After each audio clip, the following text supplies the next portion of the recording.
കച്ചവടത്തിൻ്റെ സക്കാത്തിൽ കിട്ടാനുള്ള കടം ഉൾപ്പെടുത്തണം, ആ വർഷത്തുള്ള ലാഭം ഉൾപ്പെടുത്തണം. ഗോഡൗണിൽ കൊണ്ടുവന്ന സാധനം കണ്ടോ, അതും കച്ചവട വസ്തുവാണ്. കടയിലുള്ളത് മാത്രമെന്നല്ല, ഒക്കെ വിൽപ്പനക്ക് കൊടുക്കുന്നതല്ലേ. കടയിൽ വെച്ചാൽ അതുകൊണ്ട് മാത്രം ഉള്ളതല്ല ഉൾപ്പെടുത്തേണ്ടത്. പിന്നെ കച്ചവടം ഇല്ലാതെ ഇങ്ങനെ ബുദ്ധിമുട്ടായി നടക്കുകയാണെങ്കിൽ അയാൾ വലിയ സംഖ്യ വാടക കയറുന്നുണ്ട്, അയാൾക്ക് സക്കാത്ത് കൊടുക്കണമെന്നോ? കൊടുക്കണം.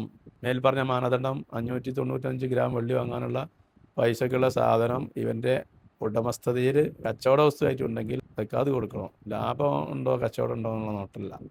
അങ്ങനെ ഓന് സക്കാത്ത് കൊടുക്കാൻ പ്രയാസമാണെങ്കിലും ഓന് കച്ചവടത്തിനല്ല, ഇത് എൻ്റെ വീട്ടാവശ്യത്തിനും സ്വന്തം ഉപയോഗത്തിനാണ് എന്ന് നിയ്യത്ത് എഴുതിയ കച്ചവടം മുറിയും. യസീറു അർളു തിജാറത്തിൽ കിന്നിയത്തി ബി നിയ്യത്തിഹ ഫയങ്കത്തിലാവുന്നു ഫിക്കിൻ്റെ കിതാബുകളിലൊക്കെ പറഞ്ഞിട്ടുണ്ട്. കച്ചവട സാധനങ്ങൾ ഇനി വീട്ട് ഉപയോഗത്തിനോ അല്ലെങ്കിൽ സ്വന്തം ഉപയോഗത്തിനോ ഒക്കെ ഉള്ളതാണെന്ന് നിയ്യത്ത് എഴുതിയതോടുകൂടെ അതിൽ സക്കാത്ത് മുറിയും, കൊല്ലം മുറിയും എന്ന് തന്നെയാണ്. കമ്മീഷൻ ഏജന്റ് മാത്രമായിട്ട് പിന്നെ വർത്തിക്കുന്ന കക്ഷികളുണ്ടാവും. അയാളെ കടയിൽ എല്ലാ സാധനങ്ങളും ഓരോ കമ്പനി ഇറക്കി കൊടുത്താണ്. ഇയാൾക്ക് ഈ കമ്മീഷൻ പറ്റണ വിറ്റ് കൊടുത്താൽ കിട്ടുന്ന ഒരു ജ്വാലത്ത് മോഡൽ സംഗതി ഇതിൽ ഉൾപ്പെടുത്തുക.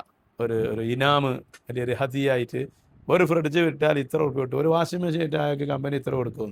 അത് കമ്പനിയാണ് അതിൻ്റെ സക്കാത്ത് കൊടുക്കേണ്ടത്, ഇയാളല്ല.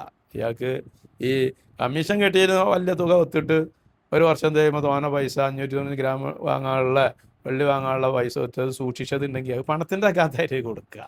ഇവരാണ് കമ്മീഷൻ ഏജൻറ്റ്. പിന്നെ കടയിൽ കച്ചവടത്തിൻ്റെ ആവശ്യത്തിനായ വാഹനങ്ങൾ, ഫർണിച്ചറുകൾ, അതൊന്നും സക്കാത്തിൻ്റെ വിൽപ്പന വസ്തു ഉണ്ടാകുന്നു, അതിൽ പെടില്ല. വിൽപ്പന വസ്തുവേ പെടും. വിൽപ്പന വസ്തു കടയിലാവട്ടെ വീട്ടിലാവട്ടെ ഗോഡൗണിലാവട്ടെ അത് വ്യത്യാസമൊന്നുമില്ല. വിൽപ്പന വസ്തു എവിടെ വെച്ചു എന്നുള്ളതല്ല നോക്കണത്. വിൽപ്പന വസ്തു ആണോ എങ്കിൽ അതിന് സക്കാത്തും കൊടുക്കേണ്ടി വരും. പിന്നെ എത്ര സംഖ്യയൊക്കെ കച്ചവടം തുടങ്ങി എന്നുള്ള നോട്ടല്ല, 10 ഉറുപ്പ്യൊക്കെ തുടങ്ങിയാലും വേണ്ടില്ല. വർഷം ചെയ്യുമ്പോൾ നേരത്തെ പറഞ്ഞ മാനദണ്ഡം 595 ഗ്രാം സിൽവർ ഇന്നത്തെ കമ്പോളത്തിനനുസരിച്ച് വാങ്ങാനുള്ള ആസ്തി ഉണ്ടോ, പണത്തിനുള്ള കച്ചവട വസ്തുവിടെ ആസ്തിയായിട്ടുണ്ടോ, അതാണ് നോട്ടം. ഓരോ ദിവസവും 10,000 രൂപയ്ക്ക് കച്ചവടം നടത്തും, അതങ്ങനെ ചിലവഴിച്ചു പോകും. അങ്ങനെ ഒരു കൊല്ലം കഴിഞ്ഞപ്പോഴും ആ കൊല്ലത്തിന് അന്ന് അയാൾ 10,000 രൂപേൻ്റെ സാധനം വിറ്റ് 16 പെട്ടി അയാളുടെ ജീവിതത്തിലേക്ക് ഉപയോഗിച്ച് എങ്ങനെ പോകുന്നൊരു കക്ഷിയാണെങ്കിൽ അയാൾക്ക് സക്കാത്തില്ല. അല്ലെങ്കിൽ വർഷം തേനെ തൊട്ട് മുമ്പായിട്ട് അയാൾ സ്റ്റോക്കൊന്നും പുതിയത് ഇറക്കാതെ, സാധനം ഇറക്കാതെ കൊല്ലം തേണമെന്ന് എണ്ണി നോക്കിയപ്പോൾ ആകെ ഒരു 10,000 അതിൻ്റെ താഴേക്ക് സാധനമുള്ളൂ. അയാൾ മനഃപൂർവ്വം ചെയ്താൽ ചെയ്യാൻ പാടില്ല, ചെയ്താലും ഫിഖഹിൻ്റെ വീക്ഷണപ്രകാരം സക്കാത്ത് വരുന്നില്ല. പക്ഷേ അള്ളാഹു തആല അവൻ്റെ ഹക്കറിയില്ലേ, അലമു ഖായിനത്തല്ലായും അതുഫീസുർ, ചിലപ്പോൾ കച്ചവടം തന്നെ അതിൻ്റെ കൊണ്ട് ഇല്ലാണ്ടായി പോവും. അങ്ങനെ ചെയ്യുന്നത് തീർത്തും അനുചിതമാണ്, തർക്കല്ല, ചെയ്യാൻ പാടില്ല.